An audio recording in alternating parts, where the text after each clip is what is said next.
Bonjour à tous et bienvenue dans le troisième épisode de One Week, One State. L'état dont nous allons parler aujourd'hui est le Vermont. Cet état est surnommé The Green Mountain State, donc l'état de la montagne verte. Sa capitale est la ville de Montpelier. Alors non, pas ce Montpelier-ci, mais plutôt celui-là. Alors oui, pour tous ceux qui se le demandent, la ville de Montpelier dans le Vermont a été nommée après la ville française de Montpellier, et ayant grandi pas loin, personnellement cela me fait bizarrement plaisir. Comme la plupart des États, la capitale n'est pas la plus grande ville de l'État. En fait, Montpellier ne compte même pas 10 000 habitants et ne se hausse pas dans le top 10 des plus grandes villes de l'État. Du coup, quelles sont les grandes villes dans lesquelles habitent les Vermonters? Car oui, c'est comme ça qu'on appelle les habitants du Vermont. Et bien, comme vous pouvez le voir, la plus grande ville est Burlington, avec à peine plus de 42 000 habitants. Mais on y trouve aussi Essex, Colchester ou encore Bennington. Par contre, là où vous ne trouverez pas de Vermonters, c'est dans la ville de Lewis, qui est bien une ville du Vermont, mais qui ne compte que 0 habitants. Oui, vous m'avez bien entendu, j'ai bien dit 0 habitants. Côté orientation politique, bien qu'ayant été majoritairement républicain par le passé, le Vermont est de nos jours et depuis les années 90 environ un état démocrate.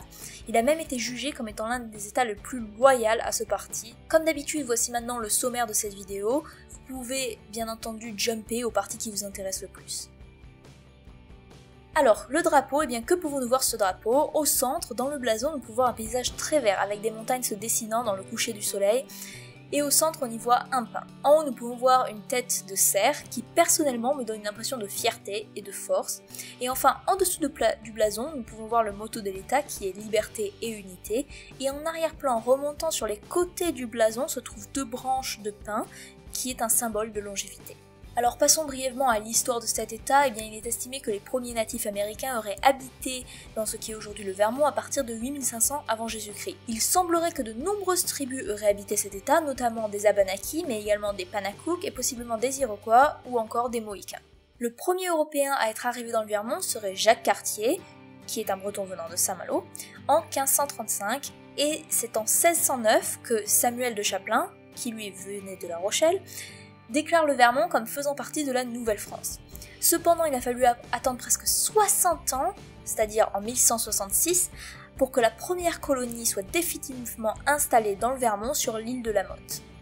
Et c'est 111 ans plus tard, en janvier 1777, que le Vermont se déclare indépendant, se nommant d'abord la République du New Connecticut, puis 6 mois plus tard changeant son nom pour devenir celui qu'on connaît aujourd'hui, Vermont. Ce fut l'un des premiers États à rédiger une constitution abolissant l'esclavage des adultes, rendant ainsi libre tout esclave âgé de plus de 18 ans pour les femmes ou de plus de 21 ans pour les hommes. Et enfin, c'est en mars 1791 que le Vermont rejoint les États-Unis, devenant ainsi le 14e État des USA. Pendant le XXe siècle, le Vermont a pu voir une vague d'immigration venant notamment d'Écosse, d'Irlande et d'Italie. C'est également pendant le XXe siècle que l'État dut faire face à plusieurs désastres naturels, notamment un ouragan en 1938 et d'importantes inondations en 1927 et 1973. Et malheureusement, l'histoire se répéta encore une fois en 2011 avec l'ouragan Irene. Niveau géographie, le Vermont c'est 24 900 km² de territoire, le rendant à peine plus grand que le New Hampshire et donc représentant un 26e du territoire français. L'État est bordé par le Canada au nord et par 3 États américains, à l'est le New Hampshire, au sud le Massachusetts et à l'ouest par l'État de New York. Nous pouvons également noter qu'au nord-ouest, à la frontière avec New York donc, on peut trouver le lac Champlain, qui est un lac qui mesure 173 km de long par 23 km de large. Le territoire peut être divisé en 6 régions physiographiques.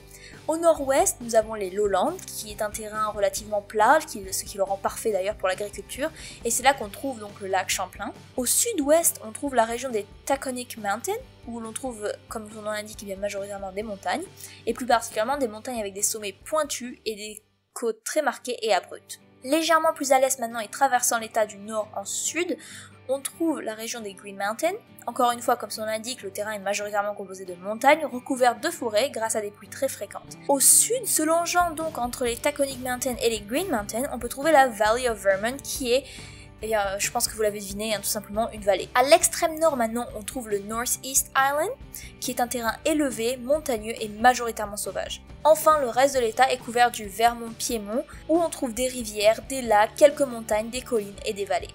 Alors, comme l'état de la semaine dernière, le Vermont est un état avec un climat continental humide. Les étés, il y fait moyennement chaud et humide, les hivers sont froids et neigeux.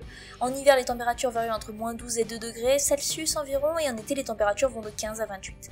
Alors les températures records, côté record de chaleur, on a 40 degrés en juillet 1911, et côté record de froid, on a -46 en 1933.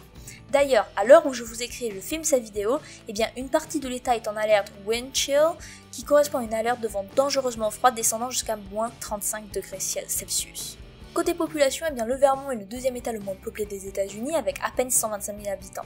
La moyenne d'âge est d'environ 42 ans et c'est encore une fois un État majoritairement blanc avec à peine plus de 5% de la population n'étant pas blanche. Un fun fact, eh bien, c'est le fait que l'État est considéré comme le moins religieux des USA avec plus de 37% de la population ne se reconnaissant pas comme appartenant à un groupe religieux spécifique. Ah oui, on peut également noter que c'est un État qui se hausse dans le top 5 des États avec le plus haut taux de divorce.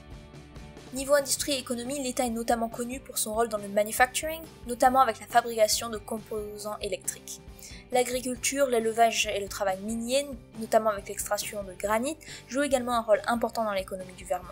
Plus récemment, le Vermont s'est également lancé de façon importante dans la création de vin, et à l'heure d'aujourd'hui, on peut y compter plus de 14 caves. Et enfin, l'économie de l'État repose en partie sur les systèmes de santé privatisés, comme les hôpitaux ou les assurances, et sur les stations de ski. Alors à quoi ressemble la vie dans le Vermont? Alors pour commencer, le revenu moyen est d'environ 32 443 $. L'État est donc à peine 45 $ au-dessus de la moyenne américaine et bien en dessous des États qu'on a vus jusqu'ici. Le prix de la vie est également plus ou moins similaire à la moyenne américaine. Nous pouvons noter que bien que les prix d'une location est plus élevé que la moyenne du pays, l'achat d'une maison est elle bien inférieur. C'est encore une fois un état où vous serez relativement en sécurité puisque d'après le Uniform Crime Report du FBI, le taux de criminalité dans le Vermont est inférieur à celui de la moyenne américaine.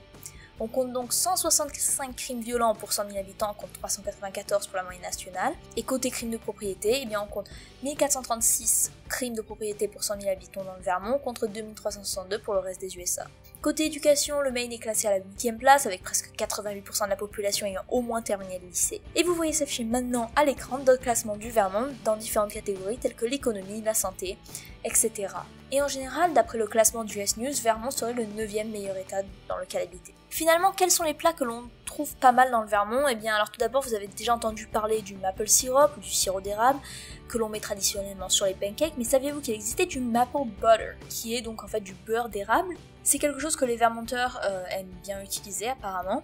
Et si on parle d'un plat un petit peu plus résistant, eh bien il y a du corn chowder, donc c'est une variance du clam chowder dont on avait parlé la dernière fois, et qui est donc une soupe à base de maïs. En parlant de maïs d'ailleurs, ils aiment aussi beaucoup le cornbread, un pain à base de semoule de maïs, et côté légumes, ils semblent raffoler du fiddlehead fern, à tel point qu'ils ont créé un festival d'ailleurs. Alors personnellement je vais pas vous mentir, je ne savais pas du tout que ce légume existait, j'en avais jamais entendu parler, et je ne trouve pas de traduction exacte en français. Les seules traductions que j'ai pu trouver sont tête de violon ou fougère. Alors dites-moi dans les commentaires si vous avez déjà entendu parler de ce légume que je trouve un petit peu bizarre, et si vous connaissez son nom en français, n'hésitez pas à me le dire. Enfin, côté boisson, ils ont du switchel, qui est une boisson à base d'eau, de vinaigre, de gingembre, et selon les goûts, soit de sucre, soit de sirop d'érable. Bien entendu, en venant dans le Vermont, vous pouvez aller visiter Montpellier pour voir le Vermont State House ou encore aller vous balader dans le Hubbard Park. Vous pourrez également aller visiter Burlington où vous pourrez voir le site historique du Grand Isle Lake House, vous visiter l'île du Grand Isle State Park. Si vous voulez voir quelque chose d'insolite, vous y trouverez la tour de tiroir la plus haute du monde. La ville étant située également au bord du lac Champlain, vous serez en mesure de profiter de la plage, de balade à pied ou à vélo au bord du lac. Vous pourrez également monter au bord d'un ferry pour visiter le lac, ou bien si vous en tentez, vous pouvez y faire du canoë, aller nager, ce genre de choses. Si vous souhaitez voir quelque chose de plus historique, eh bien vous pouvez vous diriger en direction de la ville de Manchester, où vous trouverez The Lincoln Family House, qui est la maison dans laquelle résidait le seul fils du président Lincoln ayant atteint l'âge adulte. Comme je l'ai mentionné plus tôt, une partie de l'économie du Vermont est basée sur les stations de ski, donc oui, vous serez en mesure d'aller skier, par exemple à Killington Ski Area. Et également, comme je l'avais dit plus tôt, c'est un état qui est très basé sur l'extraction de granit, et si vous vous rendez à Barre, vous serez en mesure de visiter le Rock of Ages Granite Quarry, qui est l'une des carrières de granit les plus profondes au monde. Bien entendu, comme dans tous les états où vous trouvez de la montagne et de la forêt, vous serez en mesure d'aller camper et faire de la randonnée, par exemple à Mount Mansfield. Vous pouvez également aller voir le Quetchi Gorge, qui est surnommé le Vermont Grand Canyon par les Vermonteurs, donc ce qui veut dire le Grand Canyon du Vermont. Ou encore, eh bien, vous pouvez aller voir Moss Glen Fall pour profiter de la vue d'une petite cascade. Et voilà, c'est tout ce que j'ai pour le Vermont. Alors encore une fois, c'est un état avec des villes de plus petite taille que ce qui est en général peint à la télé quand on parle des USA. C'est une bonne façon de s'évader et de profiter d'un état offrant une variété de choses à faire entre visites et randonnées. Je suis sûre que chacun peut trouver son bonheur. Sur ce, eh bien, j'espère que cette vidéo vous a plu et je vous dis à la semaine prochaine pour une nouvelle vidéo de One Week, One State.